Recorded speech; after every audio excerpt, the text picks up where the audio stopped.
Hi folks, this is All the Fruit, and here I am at the USA Square, or Square des États-Unis, in the city of Menton in France. The city of Menton is pretty unique in France because it has by far the mildest climate in all of continental France. We have to say in all of continental France because just like the US or Britain or like the Netherlands, France still has a bunch of colonies which are tropical, but in real France, in mainland France, the city of Menton is the most subtropical of all. And the people of Menton know it, and the gardeners, the city gardeners of Menton definitely know it. This used to be the biggest producer of lemons in all of Europe, and the only place in France where you could have pulled off such a cash crop. The area used to be the biggest producer of olives in France. Well, I think it still is the biggest producer of lemons and olives in France, because in no other area can you do those cash crops on scale anywhere in France. Compared to the other parts of the French Mediterranean coast, here we have the quite rare situation where the Alps come very close to the sea. That means the area of really warm, mild Mediterranean climate is very narrow, but on the other hand, it's very mild. In other areas where the high mountains are far away from the sea, you have an area of Mediterranean climate dozens of kilometers wide, but it's not that mild. Here it might be just 2 or 3 kilometers, or maybe 5 or 6, but it's much milder. And as I said, nowhere in France is it as mild as in Menton. And for almost 200 years, great botanical collections and great subtropical fruit collections have been amassed in Menton and the surroundings of Menton. There are areas around here which are called Little Africa, or the Basin of Africa, named like this because of the mild climate and the lush tropical vegetation. Well, in the city of Menton itself, there are about 15 to 20 really remarkable gardens, each of them worth a visit, and also the normal city greens in the streets and also in private houses and hotels are great, but let's say 15 to 20 visitable gardens. And and basically you should, apart from that, walk around in town for a couple days if you want to get an idea of the subtropical stuff there. And this garden, the USA garden, seems to be the newest addition to this great collection. And it is a beautiful and great garden, but I still think, wouldn't I have done it a bit different? It is a great garden, but yeah, I would have done it a bit different, since, well, my focus at least nowadays is more on tropical and subtropical fruits. If we look around, this place must have existed for quite some time. The houses, the high-rises around us are at least a couple decades old. They are from the 20th century. Those two huge Moreton Bay figs, or maybe some other fig trees, are also, well, they are maybe not 100 years old, but definitely a couple decades old. Well, also this araucari here is not that young. And over there, what was the name of this Australian tree in the background? I forgot. Was it? I forgot. Also quite old. But it seems the garden was opened just a couple years ago. I visited it for the first time this year. Maybe it was even opened just last year, because there are still places in the garden under construction.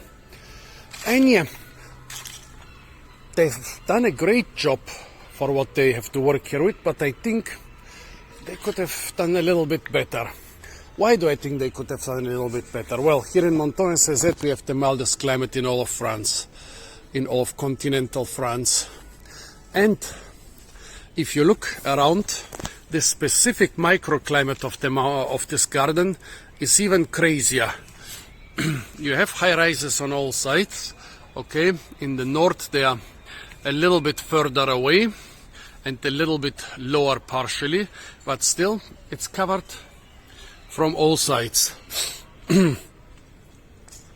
Also from the south, also the sea is less than 100 meters away. The Alps are basically shielding the whole city from the north from cold winds, but those high rises from the east and the west are very important. Less than 10 kilometers away from here in the basin of Africa, I visited a mango, chirimoya and other tropical fruits plantation, and the guy said this year in April there was such a strong cold wind, all the mango flowers and leaves outside of the greenhouses got destroyed. Later he specified the wind was like 10 plus 10 degrees centigrade. That means, what is this, about 15 freedom units above freezing. But the wind was so strong it destroyed all the mangoes. Yeah, but later he said, yeah, also all the peach harvest in the area got destroyed. So it's not always just about the frost, it's also about other things like the wind. And here we are almost perfectly shielded from the wind. So here in this microclimate, I guess the winter temperatures are considerably higher than in the rest of the city, and in the rest of the city they basically never fall under 0 degrees centigrade, under freezing. Here, by the way, some more construction going on. Yeah, also, of course, you can control the humidity much better, since the wind is not gonna blow away all the water you use for watering, and even the sun is not gonna touch this many areas for quite some time. So basically you have more of a subtropical than a Mediterranean microclimate here in an area which already has quite a subtropical environment. And yeah, what have they done here? Yeah, there is a lot of old stuff which must have been here before the new arrangement of the garden. The strelitzia and the dwarf palm, by the way, the areas around here are by a large margin the northernmost areas in the world where wild palms occur, and it's the dwarf palm. This one is planted, but with some luck you can find it in the hills behind Menton. Yeah, so a lot of stuff is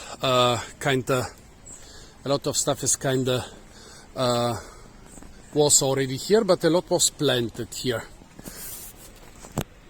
This part of the park has been completely new. And yeah, it is really beautiful. It has been done with a lot of effort, but I think they could have concentrated a bit more on the subtropical fruits. I think they had a unique opportunity here of a great microclimate which doesn't exist in so many public gardens in the city. So what could they have done? Oh, by the way, what they have also done is a public composting area. I still don't know what to think of those. They are a good idea on paper, but I think the future will tell us how well it works. Basically, you compost your stuff here, and then the compost is being thrown into the surrounding park. And here you can see bones and oyster shells lying around in the park, tomatoes growing on their own. Yeah, I think it can be fun.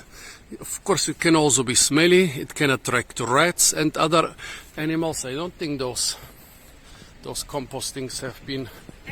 Let's look at them.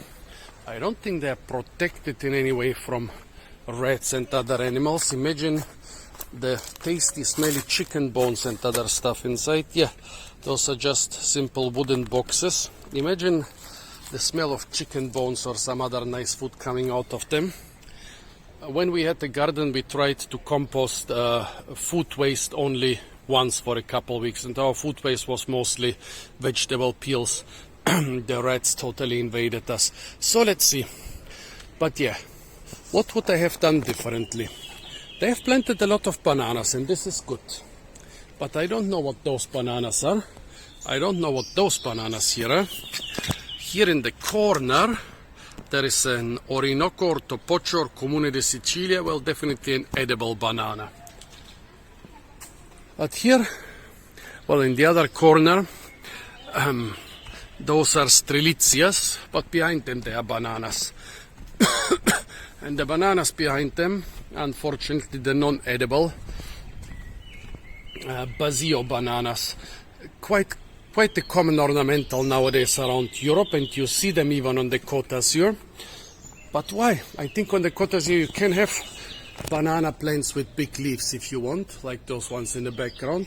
But you can also have banana plants with big, super tasty fruits. Why plant the ones which bear no edible fruits? Here you can see clearly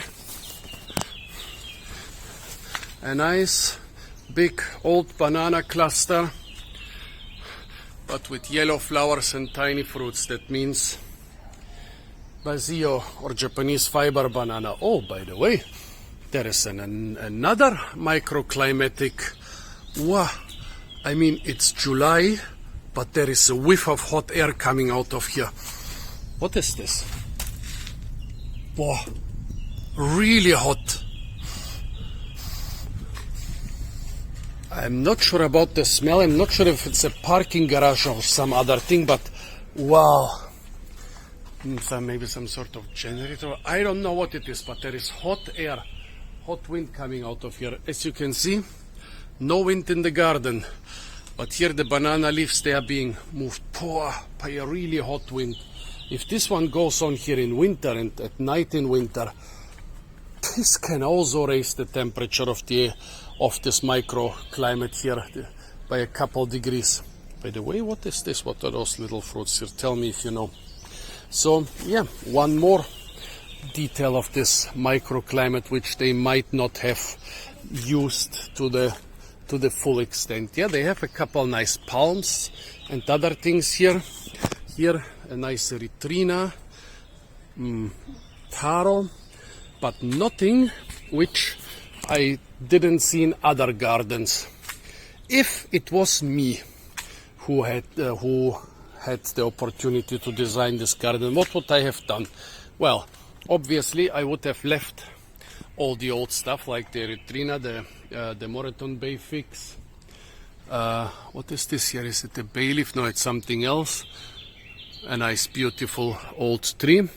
They have labels for some of the plants, but not for this one, unfortunately.